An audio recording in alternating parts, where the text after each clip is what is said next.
नमस्कार, बहुत स्वागत है आप सभी का हमर छत्तीसगढ़ में और मैं हूं आपके साथ ज्योति। खबरों की शुरुआत करेंगे इस वक्त की बड़ी खबर के साथ। रायपुर से आ रही है, जहां मतगणना के लिए पूरी तैयारियां हो चुकी है। मुख्य निर्वाचन पदाधिकारी ने साझा की जानकारियां। वहीं 90 विधानसभा के लिए होगी मतगणना। 3 दिसंबर को सुबह 7 बजे से ही शुरू होगी गिनती।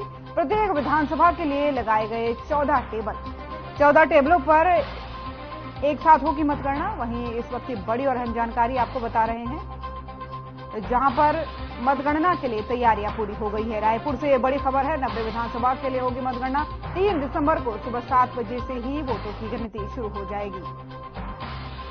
तो 14 टेबलें कुल मतगणना के लिए लगाई गई हैं और 14 टेबलों में एक साथ मतगणना शुरू होगी।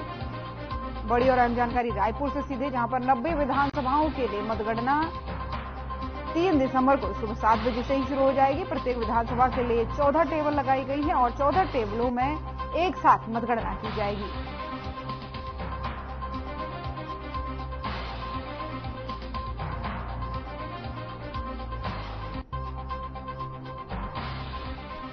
तो इस वक्त की बड़ी और अहम जानकारी सीधे रायपुर से आपको बता रहे हैं, जहां पर मतगणना के लिए पूरी तैयारियां कर ली गई हैं और 14 टेबलों को एक साथ लगाया गया है और 90 विधानसभा के लिए ये मतगणना होनी है, जिसमें 14 टेबलों में एक साथ मतगणना होगी। 3 दिसंबर को सुबह 7 बजे से ही प्रक्रिया शुरू हो जाएगी और 3 दिसंबर को ही परिणाम आएंगे।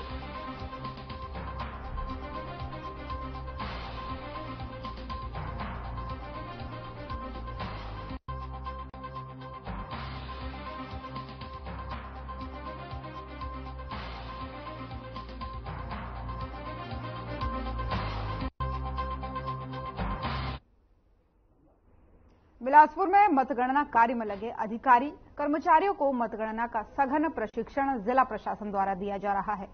इसी कड़ी में कलेक्टर एवं जिला निर्वाचन अधिकारी अवनीश शरण की उपस्थिति में जिला कार्यालय के मंथन सभा कक्ष में मतगणना कार्य में लगे अधिकारी कर्मचारियों को मतगणना कार्य का प्रशिक्षण दिया गया। कलेक्टर ने कहा कि मतगणना का कार्य बहुत ही ज्यादा महत्वपूर्ण है और इसे बहुत ही सावधानीपूर्वक करना चाहिए।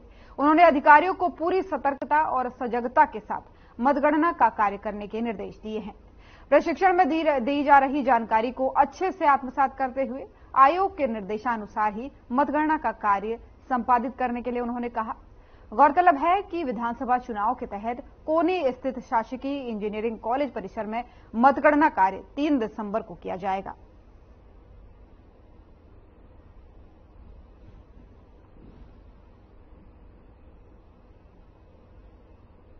तो बिलासपुर से खबर आपको बता रहे हैं, जहां पर मतगणना को लेकर के पूरी तैयारियां हो चुकी है। लगातार जो मतगणना करने वाले कर्मचारी हैं, अधिकारी हैं, ऑब्जर्वर हैं, उनको प्रशिक्षण दिया जा रहा है। साथ ही साथ उनको बताया जा रहा है कि किस तरीके से सावधानियां, सतर्कता इस दौरान बरतनी है। फिलहाल जो तैयारियां होती हैं मतगणना की, वो पूरी कर ली गई है। लगातार जायजा लिया जा रहा है स्थल का और लगातार जो प्रशिक्षण दिया जा रहा है उन कर्मचारियों को, उन ऑब्जर्वर्स को जो इस दौरान शामिल होंगे, मतगणना में शामिल होंगे।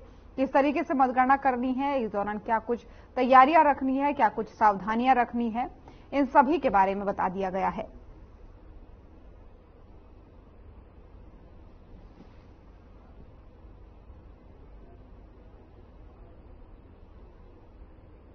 और वहीं रायपुर में भी मतगणना के लिए तैयारियां शुरू हो चुकी हैं। सभी अधिकारियों की ड्यूटी लगा दी गई है। वहीं अधिकारियों को समय का विशेष ध्यान रखने के लिए कहा गया है। आपको बता दें कि मतगणना 3 दिसंबर को सुबह 7 बजे से ही शुरू हो जाएगी। वहीं शासनादेश जारी कर दिया गया है कि मतगणना में संलग्न अधिकारी कर्मचारियों को समय पर पहुंच जाना होगा। उन्हें अपनी निर्धारित टेबल पर ही बैठना है। डाक मतपत्रों की गिनती सबसे पहले होगी। डाक मतपत्रों की गणना रिटर्निंग ऑफिसर करेंगे, जिनके सहयोग के लिए विशेष सहायक रिटर्निंग ऑफिसर होंगे। इसके लिए अलग से टेबल होगा। वहीं डाक मतपत्रों की वैधता के बारे में भी उनका निर्णय ही मान्य होगा। इस कार्य के लिए नियुक्त गणना पर्यवेक्षक और सहायक उनकी सहायता करेंगे। डाक मतपत्रों के प्रशिक्षण कार्यालय में आपको बता दें कि इस कार्यक्रम में प्रशिक्षकों ने ये कहते हुए डाक मतपत्रों की गिनती के संबंध में तकनीकी जानकारी साझा की है। यह प्रशिक्षण कलेक्टोरेट परिसर स्थित रेड क्रॉस सभागार में दिया जाएगा। तो रायपुर से आपको खबर बता रहे हैं, जहां पर यहां भी मतगणना को लेकर के पूरी तैयारियां शुरू हो चुकी है। जोरों शोरों पर तैयारियां चल रही हैं। इस दौरान इस बीच अधिकारियों को लगातार आदेश जारी किए जा रहे हैं, निर्देश दिए जा रहे हैं कि मतगणना को लेकर के जो कुछ भी तैयारियां हैं उन सभी को समय से पूरा किया जाए और साथ ही साथ जो ऑब्जर्वर है, जो अधिकारी हैं, जो कर्मचारी हैं, जो इस काम में शामिल होने वाले हैं, उन सभी को साफ तौर पर कह दिया है कि समय पर आना है, किसी तरह की कोई कोताही नहीं बरती जाएगी, कोई लापरवाही नहीं बरती जाएगी। तो 3 दिसंबर को मतगणना होनी है और सुबह 7 बजे से मतगणना होनी है, जिसको लेकर के अधिकारियों को लगातार आदेश जारी किए जा रहे हैं। समय से आने के, काम में लापरवाही न बरतने के साथ साथ तमाम सारे और भी चीजें बताई जा रही हैं जो इस दौरान उनके काम में आ सकती हैं।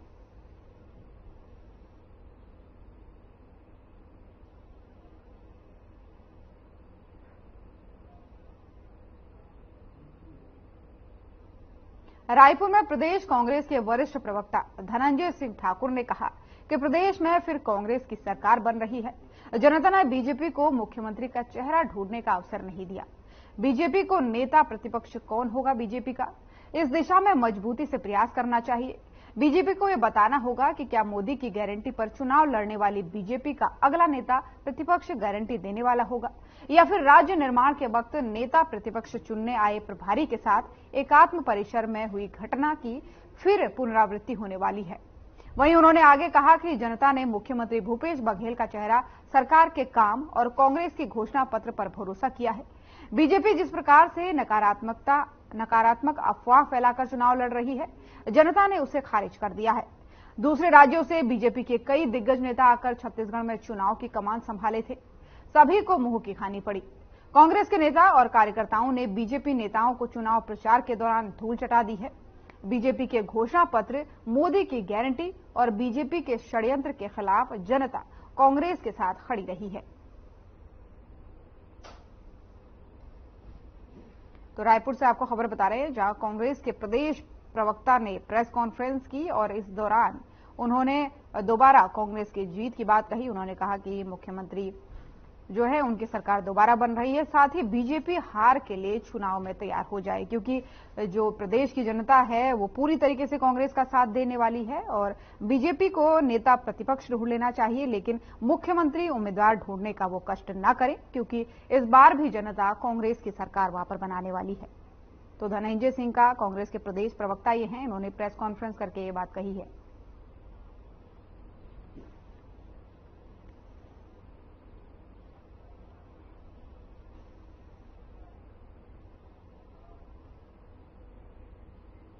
और वहीं विधानसभा चुनाव 2023 में समस्त पार्टियों के उम्मीदवारों की किस्मत मत पेटी में बंद होकर नगर के स्ट्रांग रूम में जमा हो गई है, जिसे आगामी 3 दिसंबर को खोला जाएगा। वहीं जनता ने किसे अपना विधायक चुना है, उसका नाम भी सामने आएगा। बहरहाल सभी पार्टियों के उम्मीदवार अपनी जीत का दम भरते हुए नजर आ रहे हैं। इसी के साथ ही वो अपने क्षेत्र में विकास की गति को तेज कर हरी झंडी लगाने की बात भी कर रहे हैं, जिससे कि वो क्षेत्र का विकास करेंगे। जो वर्तमान सरकार के प्रतिनिधि के तौर पर काम कर रहे थे, वो विधायक भी आगामी पारी खेलने में ज्यादा से ज्यादा विकास करने की बात कर रहे हैं।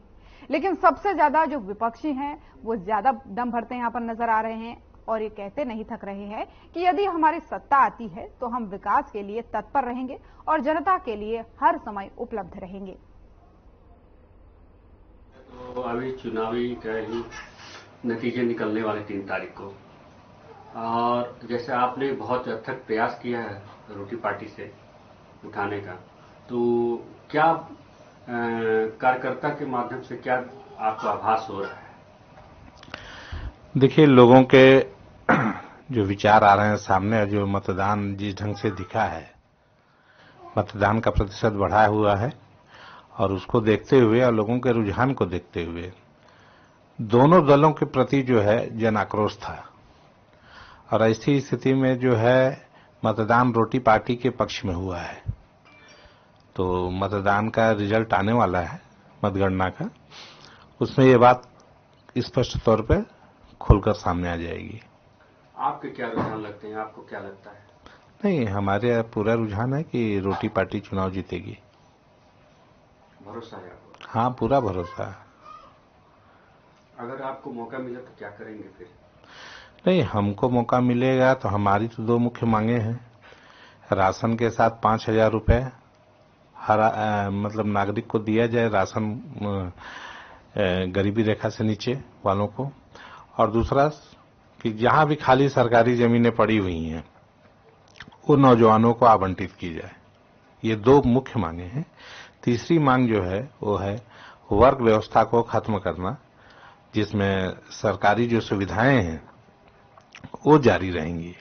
पारस राजवाड़े जी, जैसा आप यहाँ पर कई सत्ता में एमएलए पद पर रहे हैं, तो आपने जैसे यहाँ उड़गी ब्लॉक में हर जगह लगभग दूरस्थ क्षेत्र में बहुत अच्छा काम किया है।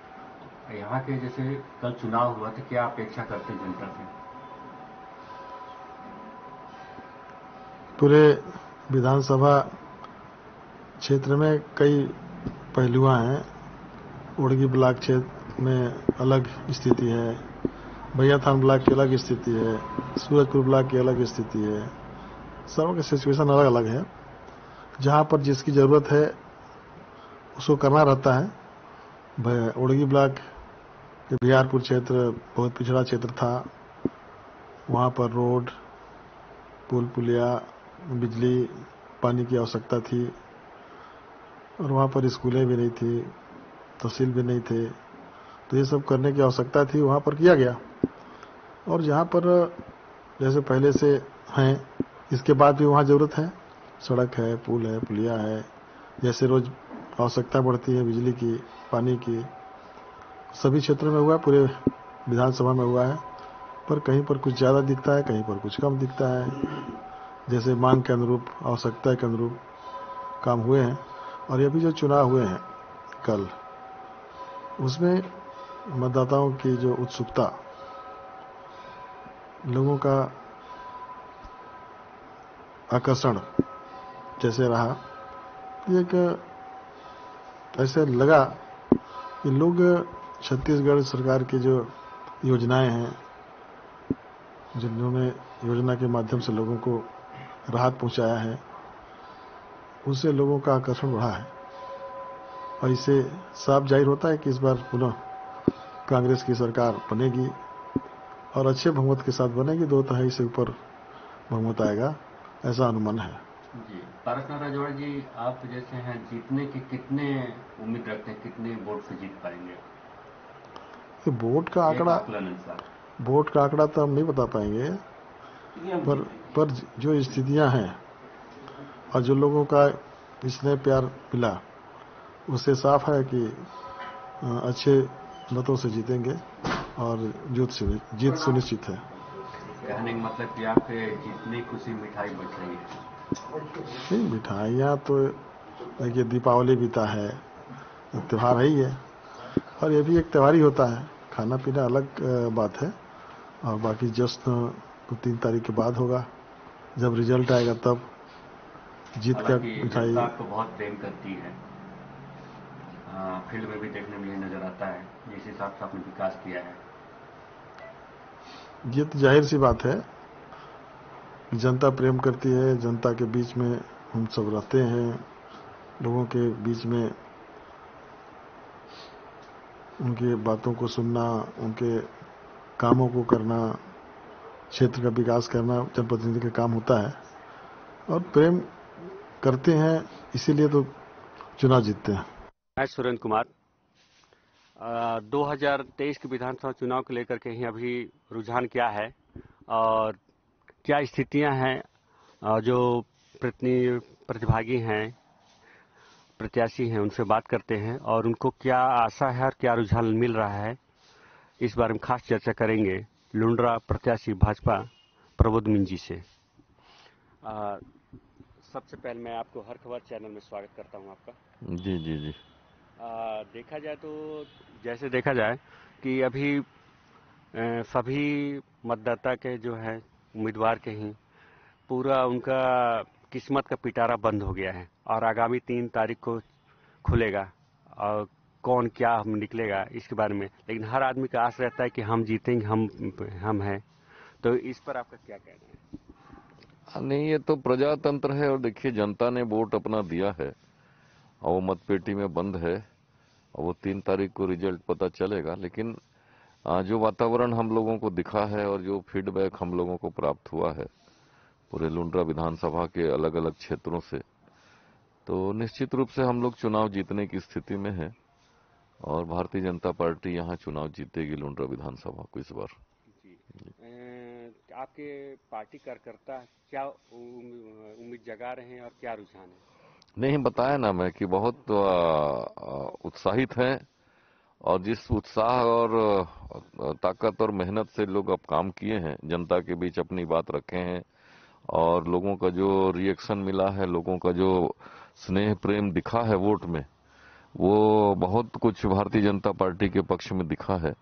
और ये जो कांग्रेस की सरकार जो 5 वर्ष तक रही और जो विधायक प्रीतम राम जो थे चुनाव लड़ रहे थे, पहले भी विधायक थे, उनके जो 5 साल का कार्यकाल था लोगों के सामने था और कोई उनका कार्यकाल जो रहा है लोगों के बीच में हतोत्साहित करने वाला रहा। कोई विकास का बात नहीं हुआ, कोई लोगों की अपेक्षाएं पूरी नहीं हुई।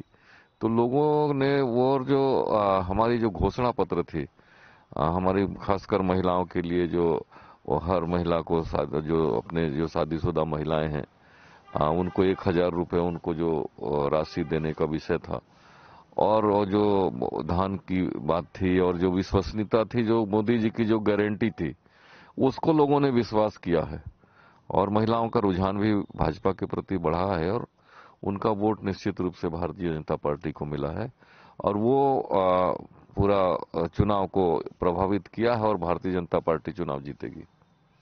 जी, जैसे देखा जाए तो आप उत्साहित तो हैं, इसमें कोई बुराई नहीं है, लेकिन आप यदि आते हैं तो क्या खास योजना रहेगी? अब योजनाएं देखिए, जरूरत के हिसाब से सारी योजनाएं हैं जो हम लोगों ने वादे किए हैं, जो मोदी जी की जो गारंटी है, जो योजनाओं को उन्होंने वो घोषणा पत्र के माध्यम से जो गारंटी दी है उसमें पूरी तरह से अमल होगा। साथ ही स्थानीय मुद्दों को स्थानीय स्तर पर जो आवश्यकताएं हैं, सड़कों का जाल बिछाना है, मुख्यमंत्री सड़क योजना से सभी गांवों को कनेक्ट करना है और पहुंच विहीन ऐसे क्षेत्र हैं जहां पहुंचने की साधन बनाना है, पेयजल की व्यवस्था करनी है। जो प्रधानमंत्री नल जल योजना जो चल रहा है केंद्र का, वो उसका पूरा मतलब वो पूरा क्रियान्वयन ढंग से हो नहीं रहा है, उसको क्रियान्वित करके पेयजल की सुविधा उपलब्ध कराना है। हमारे लुंड्रा क्षेत्र में जो और आवश्यकताएं हैं, सब्जी विक्रेता है उनके लिए सुविधाएं देनी है, मंडी बनाना है, कोल्ड स्टोरेज की आवश्यकताएं हैं और किसानों के लिए जो भी काम करने की जरूरत है वो सब करेंगे। अब सरकार बनने के ऊपर निर्भर करेगा कि हमारी सरकार बनेगी तो पहले हम भी 15 साल हम लोगों ने, भारतीय जनता पार्टी ने अपनी अनेक योजनाओं को लोगों तक पहुंचाया है और इस बार भी पूरी योजनाओं को अंतिम व्यक्ति तक, अंतिम छोर के व्यक्ति को लाभान्वित करने का और पूरे छत्तीसगढ़ को विकसित राज्य बनाने का पूरा काम करेंगे। जिस हिसाब से लुंड्रा में क्रेशर बहुत ज्यादा मात्रा में है और प्रदूषण बहुत भारी मात्रा में है, तो क्या उस पर रोक लगेगी? देखिए, उसका भी नियम है, सारी प्रक्रियाएं हैं और वो नियम विरुद्ध यदि कोई संचालित हो रहा है, नियमों का पालन नहीं कर रहा है और कई जगह की स्थिति ऐसी है कि अवैध उत्खनन भी हो रहे हैं और जितनी सुविधाएं क्रेशर वालों को या औद्योगिक क्षेत्रों में देना चाहिए, वो सुविधाएं की यदि कमी है तो उसको पूरा करेंगे और जो लोगों को रोजगार के जो अवसर मिलते हैं इस उद्योग के माध्यम से भी, उसकी ओर भी ध्यान करेंगे। सड़क वगैरह का जो नेटवर्क है, वहां की स्थितियां काफी खराब है, बड़ी बड़ी गाड़ियां हाईवा चल रही हैं और सड़कें टूट रही हैं, तो अब उसके लिए भी करेंगे। वहां के औद्योगिक जो लोग हैं, जो रॉयल्टी के रूप में जो राशि मिलती है, उसका विकास करेंगे वहां के क्षेत्र के लिए। अग्रवाल जी, जैसे आप अम्बिका से ही बीजेपी के प्रत्याशी तौर पर चुनाव लड़ा और इस वक्त क्या रुझान आपको दिख रहा है, क्या लगता है कि आप विजयी होंगे? निश्चित रूप से बहुत अच्छा रुझान आ रहा है, निश्चित रूप से हम विजयी होंगे। इसमें कार्यकर्ताओं का कितना भरोसा करते हैं आप? पूरा 100%। सभी कार्यकर्ताओं ने खूब मेहनत की है जी। देखा जाए तो आपके सामने जो है तो महाराजा साहब हैं, टी एस सिंह उप मुख्यमंत्री, तो देखा कितना प्रभाव पड़ेगा, क्या लगता है आपको? कोई प्रभाव नहीं पड़ेगा, सबको पहले से पता था कि उन्हीं से लड़ाई है ना। तो तैयारियां पूरी थी पहले। लक्ष्मी राजवाड़े जी, जैसा मतदान हो चुका है इसमें चुनावी समय में क्या प्रभाव लगता है आपको, क्या असर होगा आपका? जी, कल मतदान था और मतदान के दौरान लोगों में काफी ज्यादा उत्साह था। इस बार कांग्रेस को उखाड़ फेंकने का प्रण ले लिए थे मतदाता कि हम इन 5 सालों में बहुत सारी ऐसी समस्याओं का सामना करना पड़ा है, तो बहुत ही उत्साह था। इस बार भाजपा आ रही है प्रदेश में और भड़गांव विधानसभा में भी। छत्तीसगढ़ में सरकार बनेगी क्या? जी, 110% बन रही है हम छत्तीसगढ़ में भारतीय जनता पार्टी की सरकार।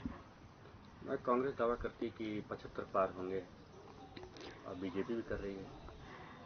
कहने और करने में फर्क होता है। पहले अपने 5 साल के कार्यकाल को झांक ले वो पहले कि क्या किए हैं, तब दावा करें 75 प्लस का उन लोग। यहाँ तक पारस राजवाड़े जी कह रहे हैं कि हम भी जीत रहे हैं।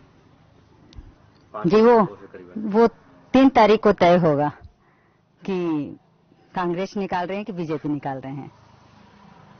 मतलब कि आपको अग्रिम बधाई मिल रही है, जनता दे रही है। जी जी जी, तो आशीर्वाद है जनता का। भारतीय जनता पार्टी निकाल रही है। आपको बहुमत मिल रहा है तो क्या करेंगे भड़गांव क्षेत्र का? भड़गांव विधानसभा का विकास होगा। छत्तीसगढ़ में भारतीय जनता पार्टी की सरकार बनेगी।